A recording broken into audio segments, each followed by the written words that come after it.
beragam dari pihak media, baik media online maupun online aja, offline juga ada.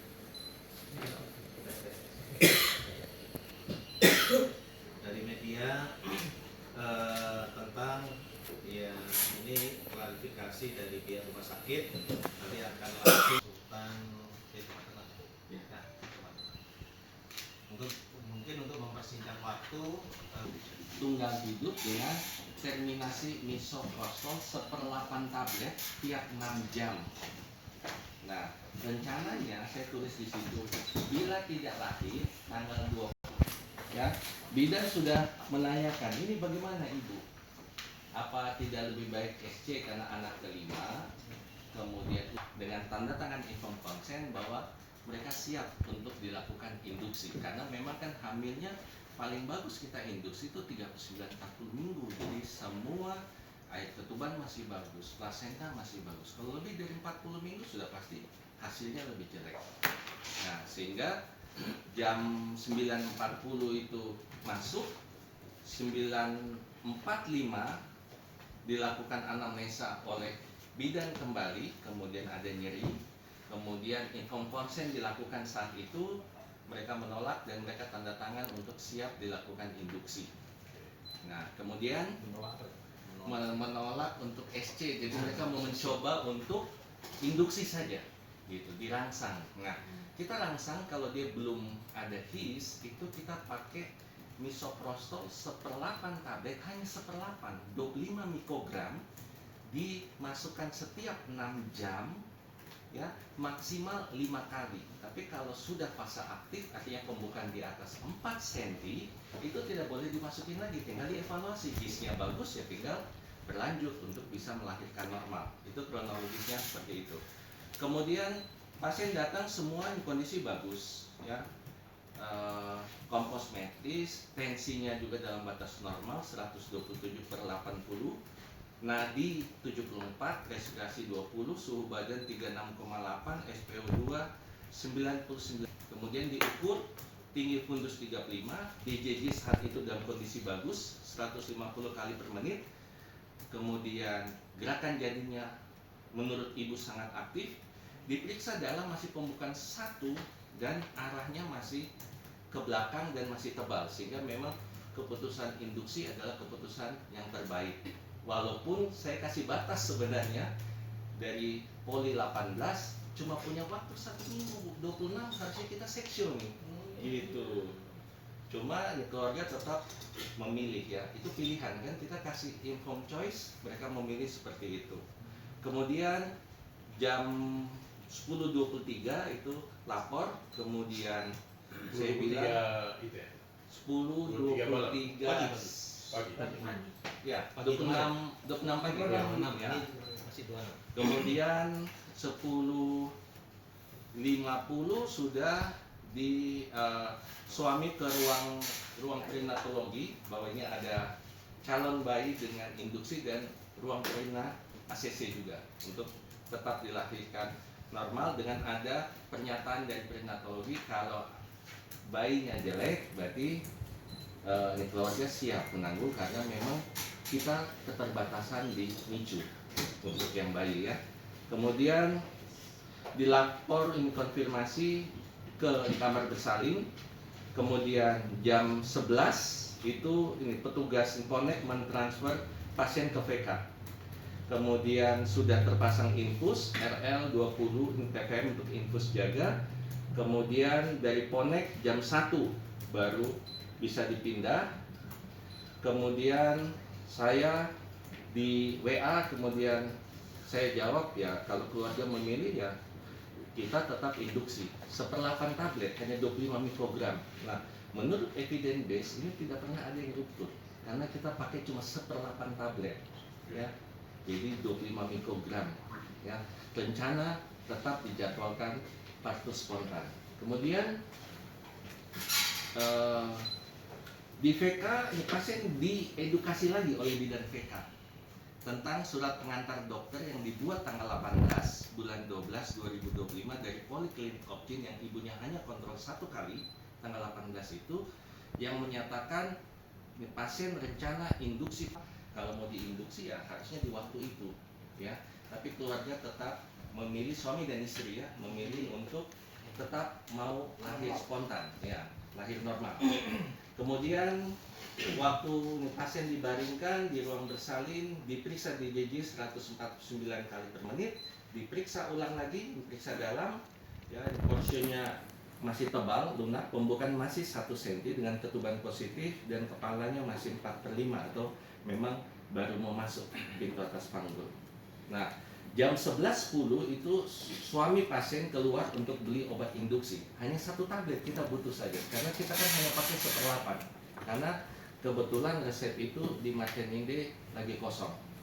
Ya, kemudian jam 11.25 suami membawa obat tersebut, ada terlampir di status, kemudian bidan menanyakan lagi, Sio, ulang ke suami, apa tidak lebih baik kalian dilakukan seksio karena bisa sekalian untuk disteril, karena kan umur 43, anak kelima.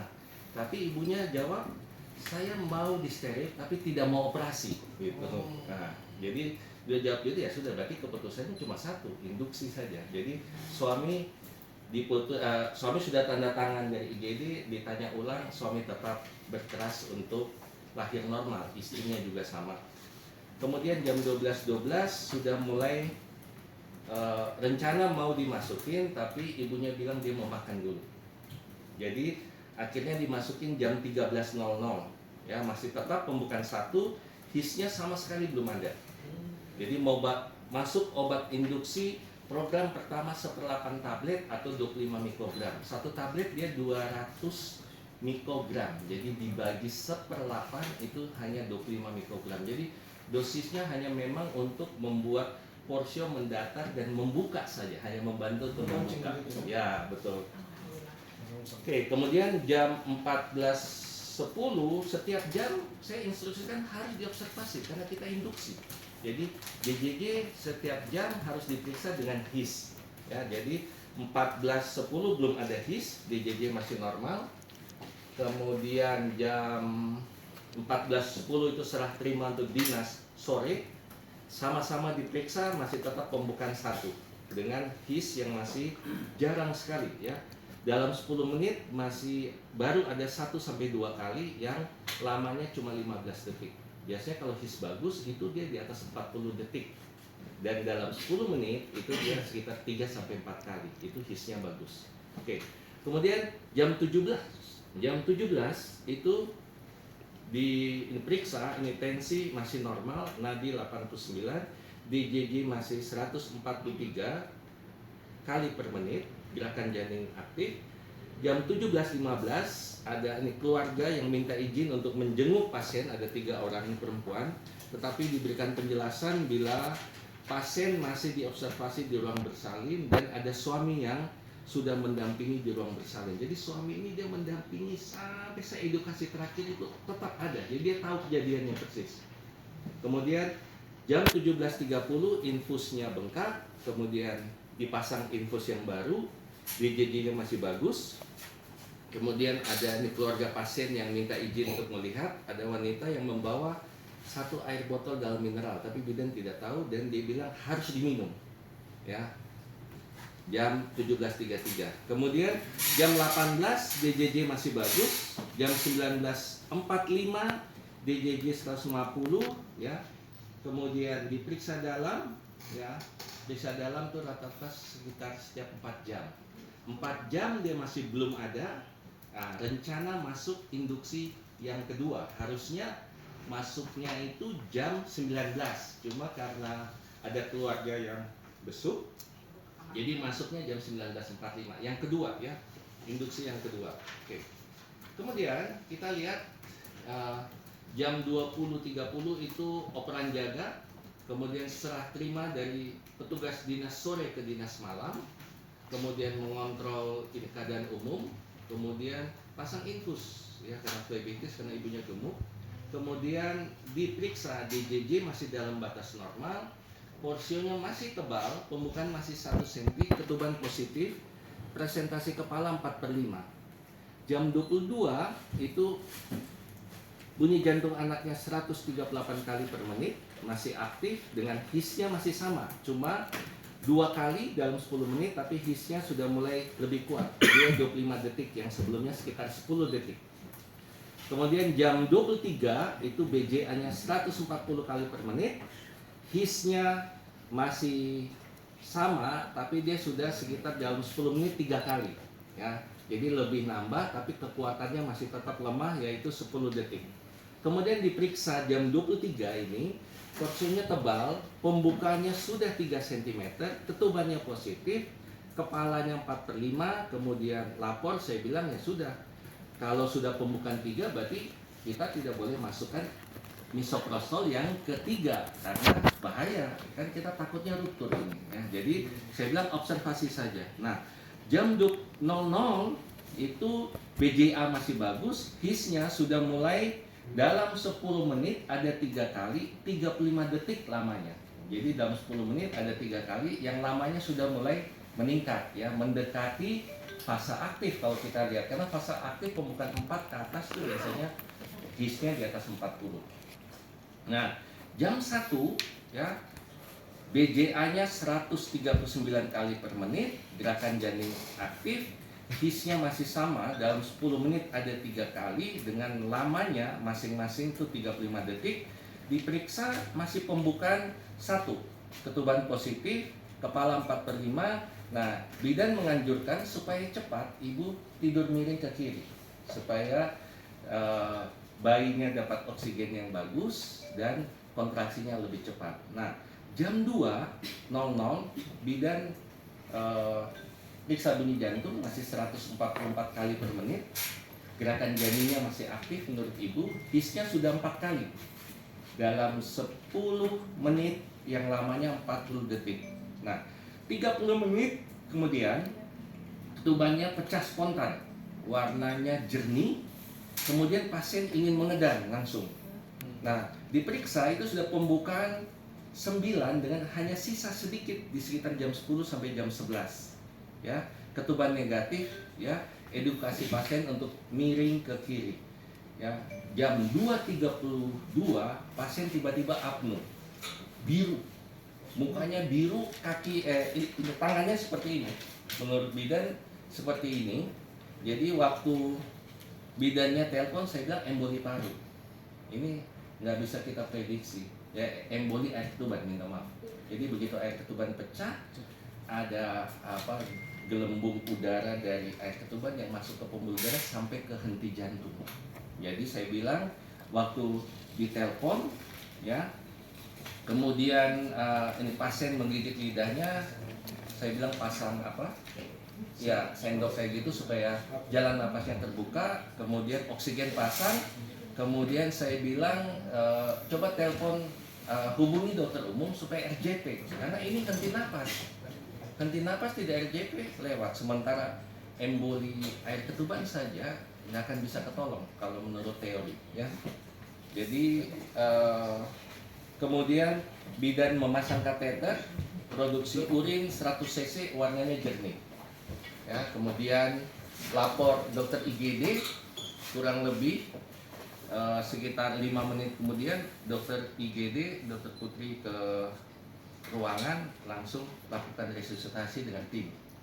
Ya, kemudian jam 2.40 ya, jam 2.40 mereka baru lapor. Saya bilang kalau DJJ masih bagus siapkan SC. Karena kalau DJJ masih bagus walaupun ibu diresusitasi, kita SC biasanya bayi masih selamat. Gitu ya. Nah, kemudian jam 2.45 dokter Putri melakukan 5 siklus RJP, diberikan epinefrin 1 ampul IV, diincerkan dalam 3 cc bolus, kemudian RJP dilanjutkan 5 siklus. Cek nadi sudah tidak teraba. RJP dilanjutkan 5 siklus. Dokter Putri edukasi ini perburukan ini pada suami sudah tanda tangan bahwa memang inform konsen dia perburukan, dia tanda tangan inform konsen tersebut. Kemudian jam 2.48 masuk epinefrin yang kedua atau 3 menit kemudian. Jam 3 ya Masih 5 siklus, lanjut RJP, cek nadi tidak teraba, midriasis, ya sekitar 15 menit kemudian waktu saya datang, saya lihat memang sudah midriasis. Ibunya tangannya masih biru banget, mukanya hitam, ya. Kemudian jam 3.16 ya itu lapor dokter anestesi belum ada balasan, dua anestesi, lapor tim OKA, sementara dibilang siapkan ruang OKA, ya sudah CEO-nya sudah terlampir. Saya lihat, saya panggil suaminya ke ruang ruang yang di depan situ, ya nurse station.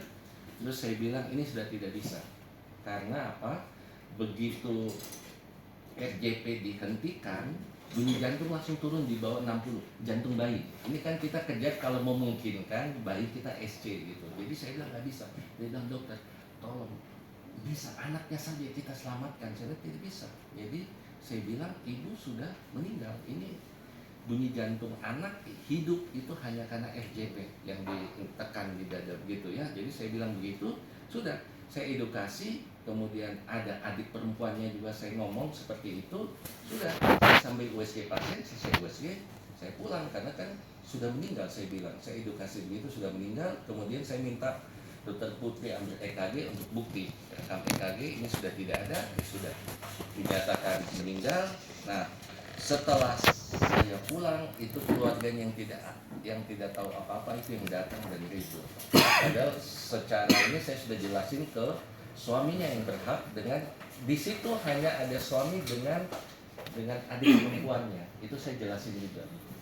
Adik perempuannya saya jelasin di lorong karena dia tiba-tiba baru datang dari luar gitu. Dia lagi mungkin suaminya telepon.